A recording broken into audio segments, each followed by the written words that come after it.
Está aqui. É um documento da Caixa, é um contrato com a Caixa Econômica Federal, e não é nada mais do que o seguinte, um apartamento que eu comprei na planta, e quando você compra apartamento na planta, o financiamento fica com a construtora.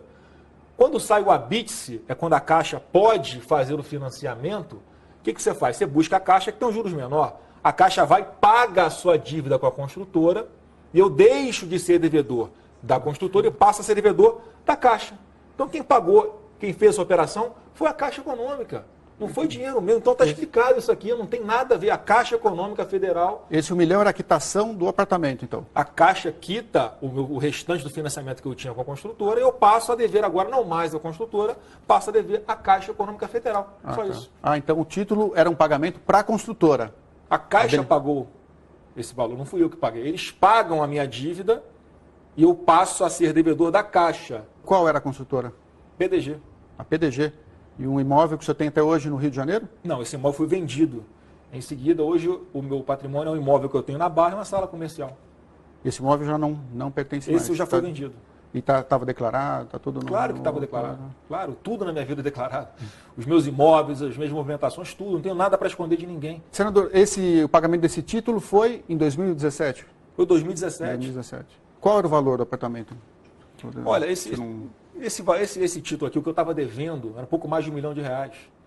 E aí a dívida passa da construtora, que estava ali, que foi onde eu comprei o apartamento na planta, e eu passo para a Caixa, nada além disso. Simples de explicar. Agora Caixa quitou o apartamento e o senhor passou a dever o valor do apartamento para a Caixa, era normal. Essa é a burocracia do financiamento, né? Uhum. Então, assim, não tem nada demais nessa questão aí, por exemplo. Esse apartamento depois foi vendido já depois que o senhor terminou o financiamento com a Caixa? Não, foi vendido. Foi encerrado. Foi vendido em seguida esse apartamento. Então, se procurar lá na conta, acabou que houve um atraso na entrega do imóvel e eu precisei vender. Então, todo mês tem o pagamento para a Caixa. Depois disso, débito na conta. Senador, uma outra questão que levantou suspeita no relatório do COAF.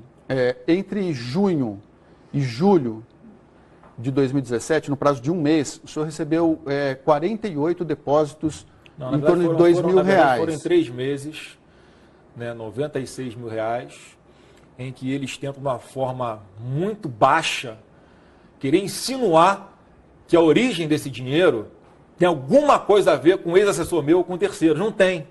Eu explico mais uma vez. Eu sou empresário. O que eu ganho na minha empresa é muito mais do que eu ganho como deputado. Eu não vivo só do salário de deputado. E além disso, está aqui a origem. Mais uma coisa que eu vou mostrar, mas que eu peço reserva, porque eu vou apresentar no momento oportuno para as autoridades, que é a escritura do apartamento que eu vendi. Sabe qual foi o valor do apartamento que eu vendi? R$2.400.000. Não é o mesmo apartamento. É o mesmo, por coincidência, é o mesmo apartamento que eu vendi logo em seguida. Então, não tenho nada para esconder de ninguém. Esse apartamento aqui foi pago direitinho, bonitinho. Então, e só para complementar, vou chegar lá. Então, estou mostrando para vocês qual é a origem. Tem origem, não é origem ilícita, não tem origem em terceiros. Agora, por que aparece dessa forma? Porque esse dinheiro, que é um dinheiro meu, era depositado na minha própria conta. E como tem que ser de R$2 em R$2.000, porque o limite para você fazer o depósito no caixa eletrônico, naquele papelzinho, são R$2.000, foi feito dessa forma. Não tem mistério nenhum. Está tudo declarado, justificado no papel. Está declarado ao fisco, está declarado, né, na escritura. Se fosse algo de ilícito, você acha que eu botar na minha conta? Não tem dinheiro ilícito na minha mão. Mas o senhor depositava em dinheiro na própria conta? Eu recebi uma parte, eu sou empresário. Eu pego o dinheiro, às vezes, da empresa em cash. Uma parte foi desse apartamento foi pago também em cash. Está aqui escrito na escritura. Senador, para não ficar nenhum... 2018 foi difícil, né? Mas olha só. Tenho uma dúvida. Esse imóvel, então, esse referido imóvel, qual o endereço dele no Rio de Janeiro? É na Zona Sul do Rio de Janeiro, está aqui escrito na escritura. Tá? E mais uma vez, eu quero apresentar isso aqui. Falar rua, eu não quero falar detalhes. Tá. Aqui não é o foro competente para tratar disso. Eu quero tranquilizar todo mundo, que está aqui, as provas estão aqui. Eu só queria ter a oportunidade de mostrar isso aqui para a autoridade competente, não tive. E o que levantou suspeita, esses depósitos eram feitos no caixa, né, no banco, na agência bancária, dentro da Assembleia Legislativa do Rio de Janeiro. Trabalho. É no seu trabalho. É o meu gabinete. É a agência bancária que todo mundo da Assembleia vai ali para fazer as suas operações de depósito, de conta, pagar, não sei o quê. Saque no caixa. É embaixo do plenário essa agência, não tem mistério. O ex-assessor do senhor, Fabrício Queiroz, trabalhou com o senhor na Assembleia Legislativa do Rio de Janeiro, ele movimentou na conta dele, num período de 3 anos, 7 milhões de reais. Ele mora numa casa simples, ele recebia um salário, né, segundo se divulga aí, de 23 mil reais. O senhor acha que é compatível essa movimentação com a vida que ele levava e com o salário que ele recebia? Olha, o que meu ex-assessor faz ou deixa de fazer é a responsabilidade dele. Eu não tenho como saber o que aconteceu, porque a imprensa às vezes coloca de um jeito, né? Você pega, antes era um ano, o vazamento que foi do sigilo dele foi de 1 ano.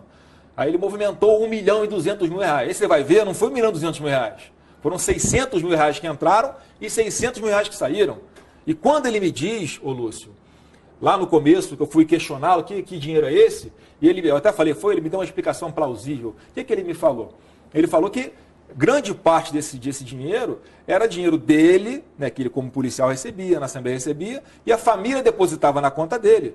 Só isso aí já dá 80% da movimentação desses 600 mil reais. E os outros, você falou assim, chefe, isso aqui eu explico facilmente, não tem nada de ilegal, pode ficar tranquilo. Eu fui para a imprensa e falei, ele me deu uma explicação plausível, mas quem tem que ser convencido não sou eu, é o Ministério Público. Senador, causou estranheza que o senhor entrou com um pedido de suspensão do processo no Supremo Tribunal Federal, né, alegando o fórum privilegiado, que o senhor tinha tido o sigilo quebrado. Não foi isso. Por que o senhor fez esse pedido? Bom, te agradeço pela pergunta, Lúcio, porque é importantíssimo esclarecer de uma vez por todas para todo o Brasil. Não pedi foro privilegiado no STF. O que eu fiz foi uma reclamação, que é o remédio jurídico correto, para perguntar ao Supremo Tribunal Federal, obedecendo a uma decisão do próprio STF, que lá atrás decidiu sobre o foro, e tem uma vírgula que fala assim, ó, caso a caso, o Supremo Tribunal Federal dirá qual é o foro competente. Se é o Rio de Janeiro, o MP do Rio, ou se é Brasília, o MP federal. Então, a decisão ali que o Supremo vai tomar é para onde é que eu tenho que prestar o esclarecimento, aonde é que eu vou levar isso aqui. O senhor não quis travar a investigação. Dentro do corpo disso, eu já informei ao Supremo as atrocidades que estão acontecendo aqui comigo. Meu sigilo bancário quebrado, sem autorização judicial. Provei ali que, além de quebrarem o meu sigilo sem autorização, Lúcio, eles deram publicidade para isso. Por que essa pressa? Tudo no seu tempo, eu vou prestar esclarecimento à autoridade competente. Por que essa perseguição comigo? Senador, o que levantou muita suspeita é o seguinte, existe uma prática nas assembleias de todo o país, câmaras municipais, até no Congresso, de reter uma parte do salário de funcionário. O deputado, o vereador, contrata e depois recebe um percentual do salário do funcionário. O senhor alguma vez reteve o salário de alguém que trabalhou com o senhor na Assembleia? No meu gabinete, não. E se eu soubesse que alguém estivesse cometendo isso, eu era o primeiro a denunciar e mandar prender. Porque todo mundo sabe, quem me conhece, quem me acompanha no dia a dia, sabe que não tem sacanagem comigo. Tá? Se eu quisesse dinheiro, eu não tinha aceitado algumas ofertas tranquilas de doação eleitoral para minha campanha, bonitinha, de empresários que queriam ajudar o Brasil. Recusei milhões de doações de campanha. Não quero fazer, e digo mais, em alguns períodos no meu gabinete, cargos ficaram vagos. Se eu tivesse o intuito de ganhar dinheiro com isso, acho que eu ia deixar cargo vago. Quantos funcionários o senhor tinha na LERJ? No gabinete são 20, mais ou menos. 20. Aí varia, os cargos podem ser fracionados, tá? Mas nunca foi, meu gabinete é enxuto, funciona, todo mundo trabalha. Todos recebiam salário integral? Todo mundo trabalha, garoto. O que a pessoa faz com o dinheiro dela, não tem como controlar. Senador, voltando no assunto do STF, o pedido que o senhor fez ao STF, relativo à investigação feita pelo Ministério Público do Rio de Janeiro. O que o senhor achou da fala do ministro Marco Aurélio? Ele disse que casos como esse ele devolveu para o processo onde está a investigação de origem, que seria o Ministério Público do Rio de Janeiro. O que o senhor achou da fala dele? Lúcio, o STF, os ministros do STF, suas decisões são soberanas. Pelo que eu saiba, o ministro Marco Aurélio Mello está de férias. Então, ele não teve acesso ainda ao teor da reclamação que eu fiz junto ao Supremo Tribunal Federal. Então, com certeza, ele tem uma fala que para mim é fundamental. E diz o seguinte, eu não olho capa de processo, eu olho o conteúdo do processo. Então, fico muito feliz que o ministro Marco Aurélio tenha falado isso, porque é só isso que eu quero. E ele vai ter oportunidade de ver que dentro do processo, como eu estou sendo arbitrária e ilegalmente lesado, porque tive o sigilo bancário quebrado, porque foi dado publicidade para isso em rede nacional, muito antes de eu ser ouvido. Não tem sentido isso tudo que está acontecendo comigo. Então, não tenho dúvida que o ministro Marco Aurélio, ao pegar, analisar as nulidades que existem nesse procedimento, que eu também incluí nessa reclamação, ele vai tomar a decisão dele, certamente, a decisão mais acertada. Na opinião do senhor, esse processo deveria correr em Brasília? Então, quem tem que falar é o Supremo. Não cabe a mim falar. É a decisão do próprio Supremo Tribunal Federal. Não temos nas instâncias. Onde eu estiver aqui, eu vou, sem problema nenhum. Tá. Senador, para a gente concluir a entrevista, esse caso já está na mídia há mais de um mês, né? E a demora do ex-assessor do senhor, Fabrício Queiroz, em prestar esclarecimentos ao Ministério Público do Rio de Janeiro, acaba levantando a suspeita de que existe algo errado por trás de tudo isso. Por que ele está demorando tanto? O senhor não gostaria que ele fosse mais célere em resolver, esclarecer essa questão? Eu certamente gostaria que ele já tivesse feito isso. Agora, vamos contextualizar, Lúcio. Essa investigação já está correndo desde o início do ano passado.